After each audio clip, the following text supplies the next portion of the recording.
اور وہ ہے بھائیوں، اب یہ کڑوی باتیں ہیں، خصوصاً ہمارے جو اہل حدیث مکتبہ فکر کے بھائی ہیں ان کے لیے۔ سورۃ الاعراف کی آیت نمبر 204، بسم اللہ الرحمن الرحیم، جو آج ہمارا درس تھا جس میں وَإِذَا قُرِئَ الْقُرْآنُ فَاسْتَمِعُوا لَهُ وَأَنصِتُوا لَعَلَّكُمْ تُرْحَمُونَ، اور جب القرآن پڑھا جائے تو اسے متوجہ ہو کر سنا کرو اور خاموشی اختیار کرو تاکہ تم پر رحم کیا جائے۔ تو تعویل عام کے اعتبار سے یہ آیت واقعی ہی ہر اس جگہ پر لاگو ہوگی جہاں قرآن پڑھا جا رہا ہوگا، چاہے نماز میں ہوگا یا نماز کے باہر۔ اور یہ میرا اپنا فتویٰ نہیں بلکہ پوری امت کا، محدثین کا اجماع ہے اس بات کے اوپر، اہل سنت کا، اہل تشیع کا، دونوں کا اجماع ہے۔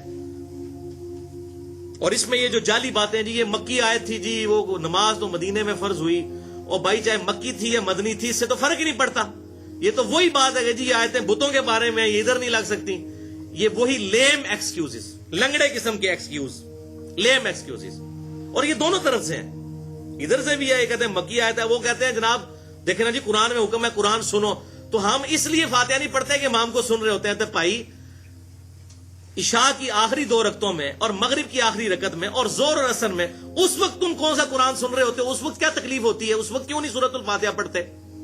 تو وہ بھی جعلی بات کر رہے ہوتے ہیں، تو جعلی بات پکڑی جاتی ہے، ادھر بھی جعلی بات ادھر بھی جعلی بات حنفیوں کی طرف سے۔ وہ جی قرآن میں آیا قرآن پڑھا جائے خاموشی سے سنو، بھائی عشاء کی آخری 2 رکعتوں میں اونچی آواز سے پڑھا جا رہا ہوتا ہے تو اس میں آپ کیوں پھر نہیں پڑھتے؟ ضد پہ اڑے ہوئے ہو۔ تو یہ سارے ہیں لیم ایکسکیوزز دونوں طرف سے۔ بہرحال یہاں پر میں کچھ باتیں عرض کر دوں اسی حوالے سے، کچھ انٹرسٹنگ باتیں۔ اب چونکہ میں خود بھی 31 سال تک بریلوی رہا ہوں، حنفی رہا ہوں، مجھے یہ معاملات بالکل کلیئر ہیں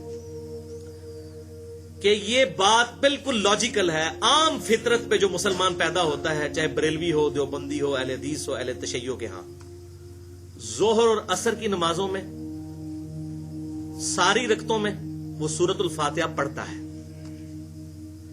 اور عشاء کی آخری 2 رکعتوں میں اور مغرب کی آخری رکعت میں بھی پڑھتا ہے، جب تک مولوی اس کو پٹی نہ پڑھاتے۔ ہم خود بھی پڑھتے تھے، مطلب ہمارا دماغ ہی نہیں تھا کام کرتا کہ یار یہ کس طرح ہو سکتا ہے کہ بھئی اب میں زور میں وہ اپنی 4 دکانوں کا حساب کرتا رہوں 4 رکعتوں کے اندر، کہ میں منہ بند کر کے، اور آپ کی تو نماز ہی بڑی لمبی ہوتی تھی۔ تو پہلی 2 رکعتوں میں تو صحابہ کرام کہتے ہیں، وہ جابر بن عبداللہ کا میں نے بیان کیا 843 نمبر سنن ابن ماجہ کی، کہ ہم زور اثر کی پہلی 2 رکعتوں میں 7 سورتیں بھی پڑھا کرتے تھے، یعنی جب تک آپ صلی اللہ علیہ وسلم رکوع میں نہیں جاتے تھے ہم قرآن پڑھتے رہتے تھے۔ بالکل لاجیکل بات ہے۔ تو مولوی جب تک پٹی نہ پڑھائے، ابھی بھی آپ اگر دیکھ لیں تو ہمارے حنفی بھائیوں کی یعنی دیوبند اور بریلویوں کی اکثریت زور و اثر کی نماز میں سورہ فاتحہ پڑھتی ہے، اور عشاء کی آخری 2 رکعتوں اور مغرب کی آخری رکعت میں پڑھتی ہے۔ ان بیچاروں کو تو پتہ ہی نہیں ہے کہ یہ بھی کوئی بیچ میں مصیبت ہے، اور یہ تو وہ مصیبت ہے جو ان کو پتہ نہیں۔ اس سے مضحکہ خیز مصیبت میں آپ کو بتاؤں جو اس سے بھی خطرناک ہے، جو فقہ حنفی کی ساری کتابوں میں لکھی ہوئی ہے، اور یہ لطیفہ سنائے بغیر یہ درس مکمل نہیں تھا۔ اور اللہ نے بڑی مدد کی میری کہ مجھے بڑی پرانی باتیں یاد آنا شروع ہو گئیں جب یہ لیکچر میں نے تیار کیا، کہ 3-4 ہفتے لگائے میں نے اس پہ، کمپیریٹو اسٹڈی پہ۔ وہ بات کیا یاد آئی؟ فقہ حنفی کی ساری کتابوں میں، چاہے وہ عربی میں ہو یا اردو میں ہو، بار شریعت کھول لیں، بہشتی زیور کھول لیں، فتاوی عالمگیری کھول لیں، در مختار کھول لیں، اس پہ فتاوی شامی رد المختار کھول لیں، اس میں یہ بات لکھی ہوئی ہے بھائیوں کہ اگر کوئی مقیم مسافر کے پیچھے نماز پڑھے تو مسافر تو 2 فرض پڑھ کے سلام پھیر دے گا نا، تو کہتے ہیں مقیم نے پڑھنی ہے 4، امام تو فارغ ہو گیا، تو مقیم جب آخری 2 رکعتوں میں کھڑا ہوگا نا تو خاموشی سے وہ اپنا قیام کرے گا۔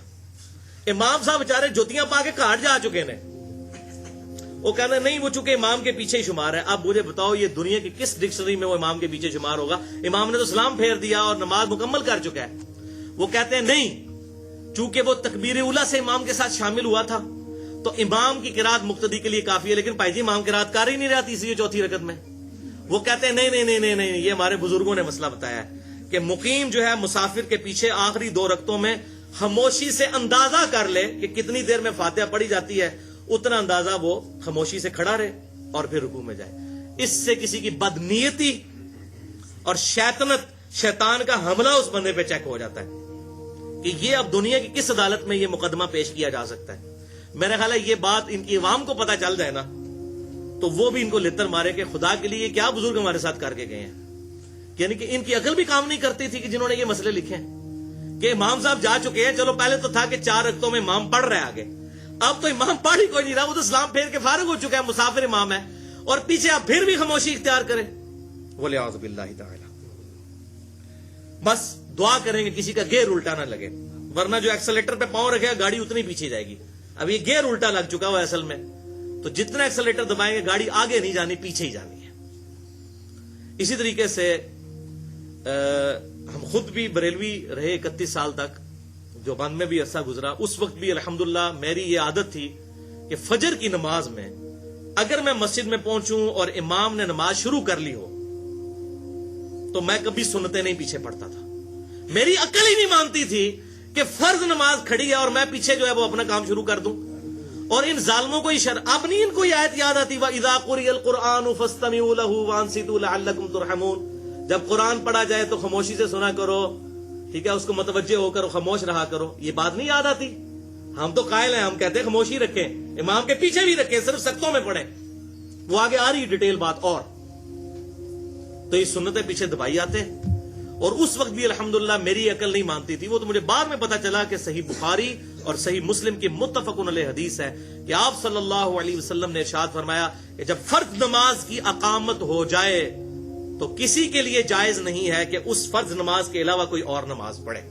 وہ عقل بھی مانتی ہے. اب پیچھے سنتیں بعد میں بھی پڑھ سکتے ہیں, سنتوں کا تو کوئی مسئلہ نہیں, سورج نکلنے کے بعد بھی پڑھ سکتے ہیں. لیکن فرض نماز ہو رہی ہے اور آپ علیحدہ سے اپنا کام جو ہے وہ نکالا ہوا ہے اور آپ امام کے پیچھے پڑھ رہے ہیں, اور پھر اس میں یہاں تک مسئلہ لکھا کہ جب تک 1 رکعت مل جائے اس وقت تک آپ کر سکتے ہیں, یعنی 1 رکعت بھی قضا کر سکتے ہیں. وَلِعَاذُ بِاللَّهِ تَعَالَى. اب یہ معاملہ سختوں والا بھی میں ذرا کلیئر کر دوں کھول کر. امام بخاری کی کتاب جز القراء سے ورڈ بائی ورڈ امام بخاری کے میں الفاظ بیان کرنے لگا ہوں, خصوصاً ہمارے اہل حدیث بھائیوں کے لیے, کیونکہ وہ بھی اس میں الا ماشاءاللہ غلطی کا شکار ہے. جز القراء حدیث نمبر ہے 36.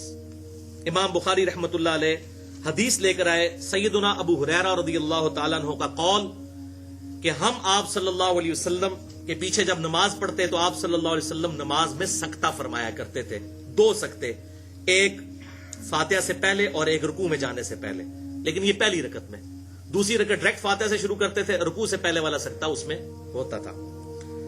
تو اب امام بخاری کے ذرا کامنٹ سنیں اسی حدیث نمبر 36 کے تحت.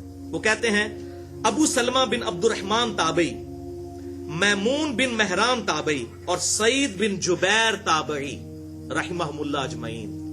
سعید ابن جبیر کے تو کیا کہنے, الحمدللہ شیعان علی میں سے تھے اور مخالفین بنو امیہ تھے, اور یہ وہی ہیں جن کو حجاج ابن یوسف نے اپنے دربار میں قتل کروایا تھا.